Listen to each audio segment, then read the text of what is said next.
Hello बच्चों, स्वागत है आपका मेरे चैनल माय हिंदी टीचर में। आज मैं आपको पढ़ाने जा रही हूँ क्लास 7 की पुस्तक भाषा मंजरी से बीज पाठ को, जिसके रचयिता हैं सुमित्रा नंदन पंत। सुमित्रा नंदन पंत कवि हैं, उनके बारे में उनका परिचय कर लेते हैं कि आखिर ये रचनाकार है कौन। तो सुमित्रा नंदन पंत का जन्म 1900 ईस्वी अल्मोड़ा उत्तराखंड में हुआ था और मृत्यु इनकी सन 1977 ईस्वी में हुई।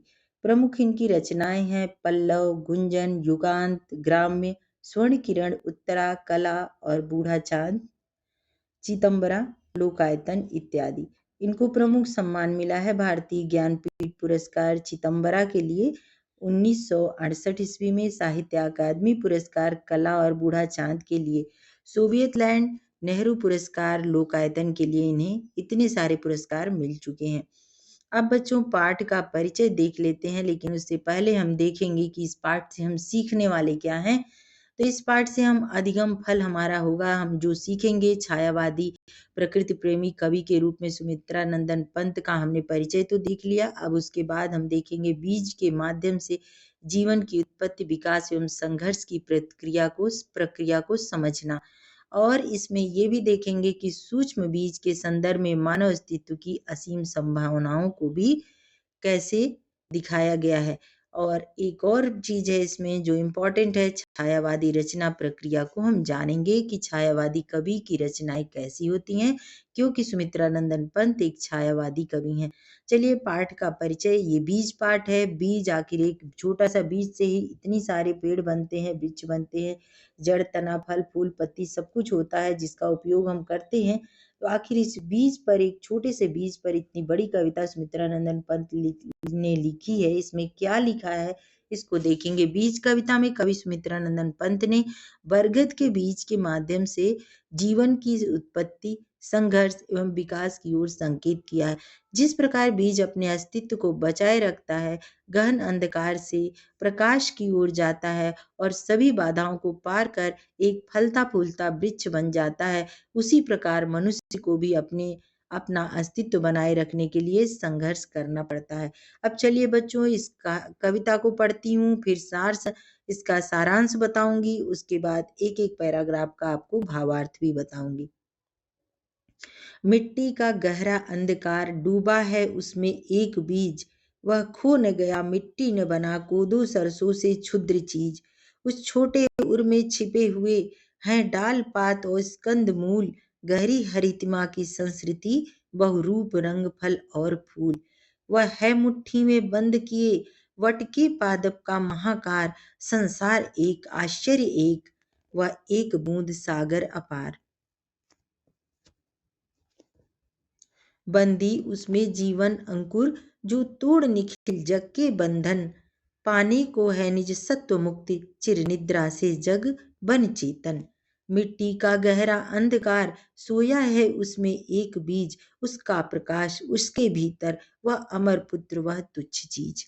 अब बच्चों इसका सारांश देख लेते हैं। बीज कविता में प्रकृति के चितेरे कवि सुमित्रा नंदन पंत ने वृक्ष के छोटे से बीज के माध्यम से जीवन की उत्पत्ति, विकास और संघर्ष को समझाने का प्रयास किया है।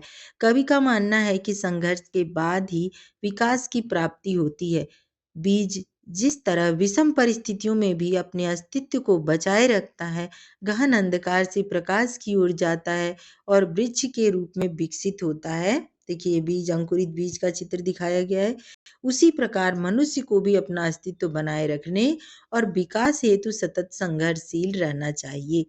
कोदो और सरसों के आकार के सूक्ष्म बीज जो मिट्टी के अंधकार में कहीं डूबा रहता है, असंख्य गुणों से भरा होता है।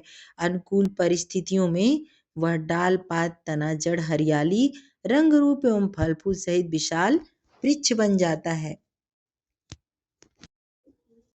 कवि आश्चर्यचकित हैं बच्चों की कैसे मुट्ठी में बंद बीज में वट के पौधे का महान आकार सिमटा होता है। वट यानी बरगद, जैसे बूंद में सागर समाया हो। सूक्ष्म बीज को हम जब मिट्टी में बो देते हैं तो उसके अंदर अंकुरण का गुण अपने आप बंधन को तोड़कर बाहर आ जाता है। वह अपना अस्तित्व पाने के लिए सुषुप्तावस्था त्याग कर वृक्ष बनने की ओर अर्थात विकास की ओर अग्रसर होता है। बीज अपने छोटे से कलेवर में वृक्ष के संपूर्ण अस्तित्व को संजोए रहता है। यह क्षुद्र बीज वास्तव में अमर है क्योंकि वह स्वयं सृष्टा है। अब बच्चों आपको मैं बताती हूँ इस कविता का देखिए ये कविता है, इसका भावार्थ बताती हूँ। मिट्टी का गहरा अंधकार डूबा है उसमें एक बीज, वह खो न गया मिट्टी ने बना को दो सरसों से क्षुद्र चीज। इसका भावार्थ है, पहले आपको लिख लेना होगा संदर्भ। यह कविता हमारी पढ़ी हुई पाठ्य पुस्तक भाषा मंजरी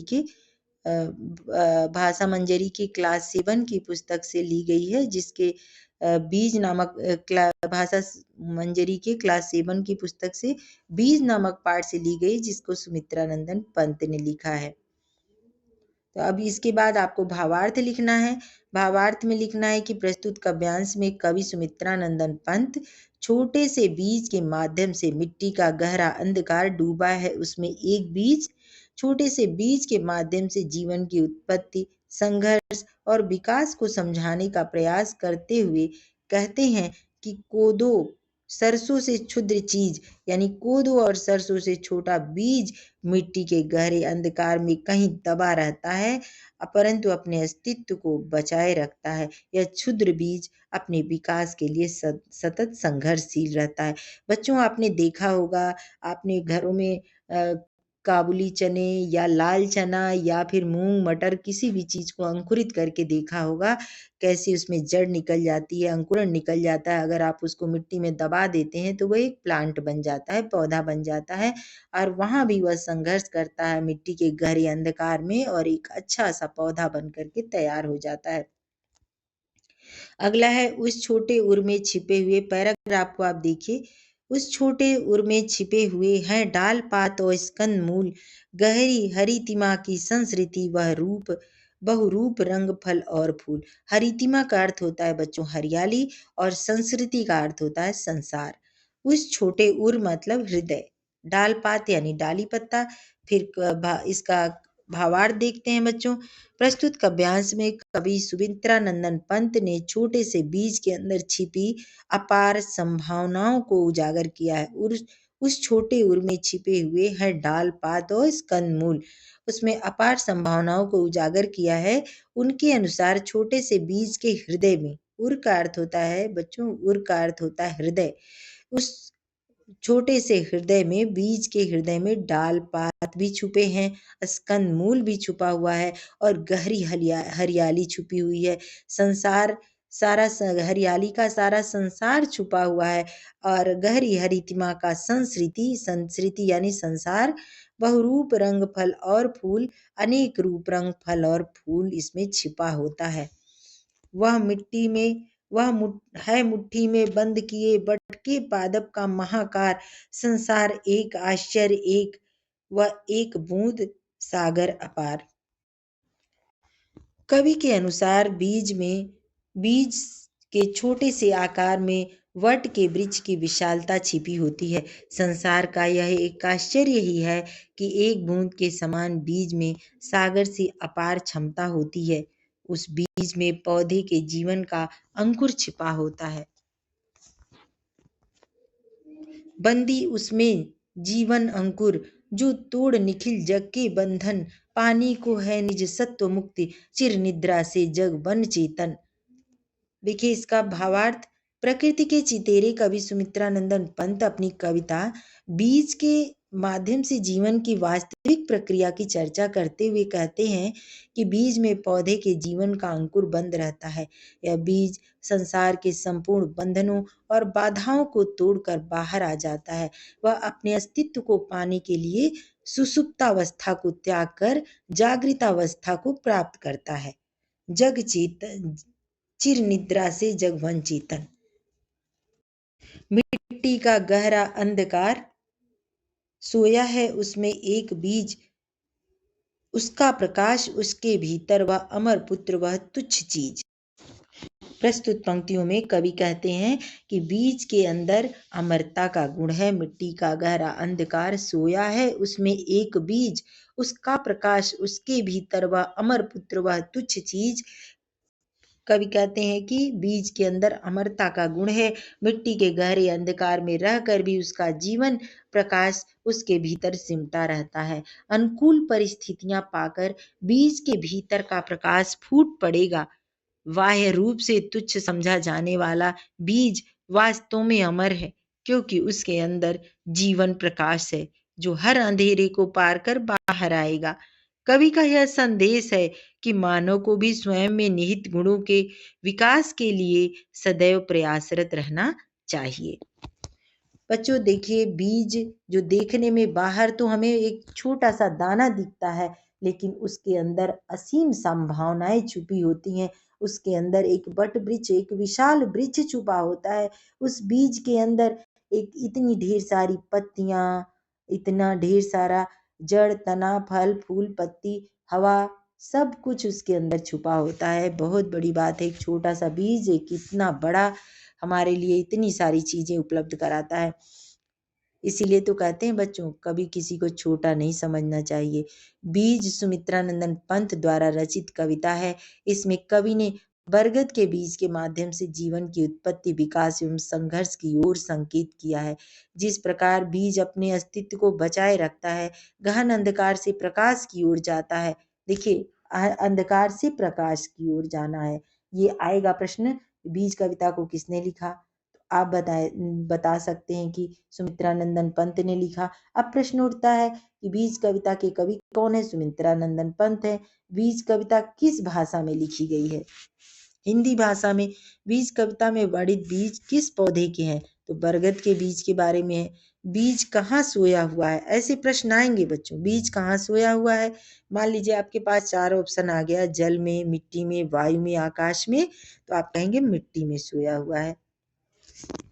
गहरी हरितिमा की संस्कृति, यहाँ संस्कृति का क्या अर्थ है? तो अभी मैंने आपको बताया कि संस्कृति का अर्थ है संसार।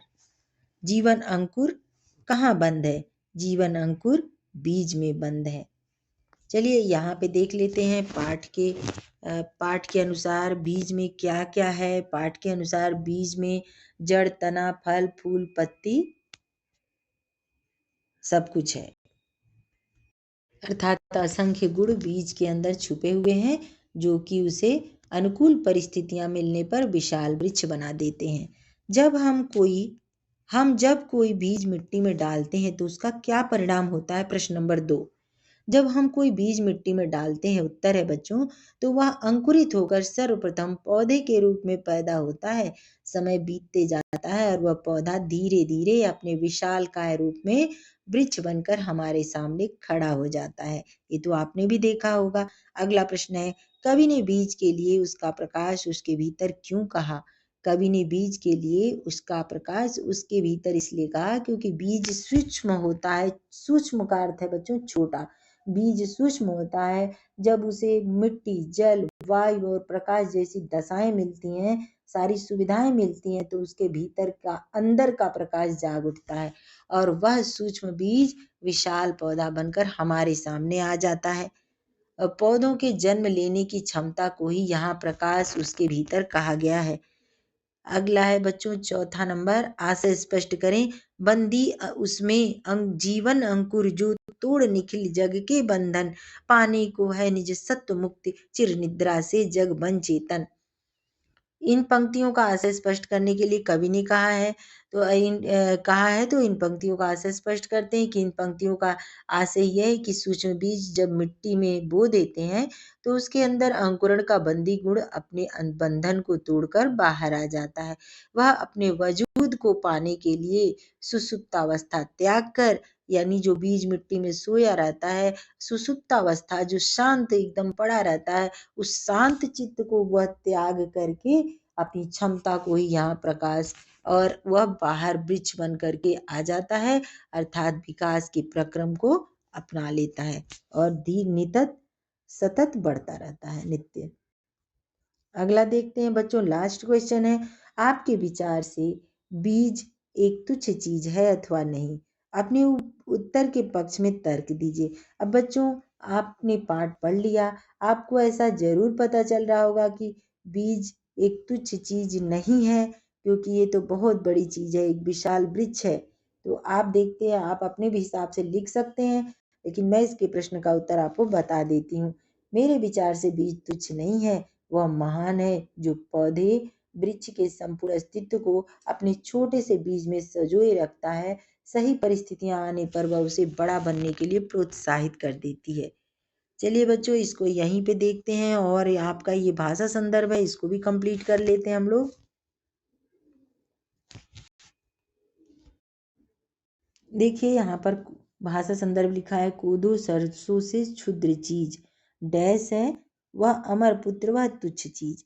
ऊपर की पंक्तियों में क्षुद्र चीज और तुच्छ चीज में क्षुद्र एवं तुच्छ, क्षुद्र मतलब भी होता है बच्चों छोटा, और तुच्छ का अर्थ भी होता है छोटा। तो क्षुद्र एवं तुच्छ शब्द विशेषण है तथा चीज संज्ञा है। ऐसे शब्द जो किसी संज्ञा या सर्वनाम की विशेषता बतलाते हैं विशेषण कहलाते हैं। आप संज्ञा के पूर्व उचित विशेषण लगाकर तालिका को पूरा कीजिए। अब देखिए यहाँ पे लिखा है, विशेषण लिखा हुआ है, विशेषण के लिए लिखा है, यहाँ पे लिखा है संज्ञा है पहाड़, आपको विशेषण लिखना है ऊंचा पहाड़। फिर है नदी, लंबी नदी, विशेषण हो गया। फिर अगला है सागर, नदी के बाद सागर, सागर हो गया छिछला सागर। फिर अंधकार, अंधकार का विशेषण हो जाएगा गहरा अंधकार।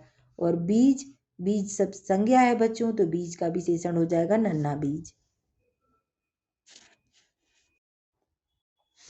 ये देखिए दूसरा नंबर है, निम्नलिखित शब्दों के पर्यायवाची शब्द लिखिए।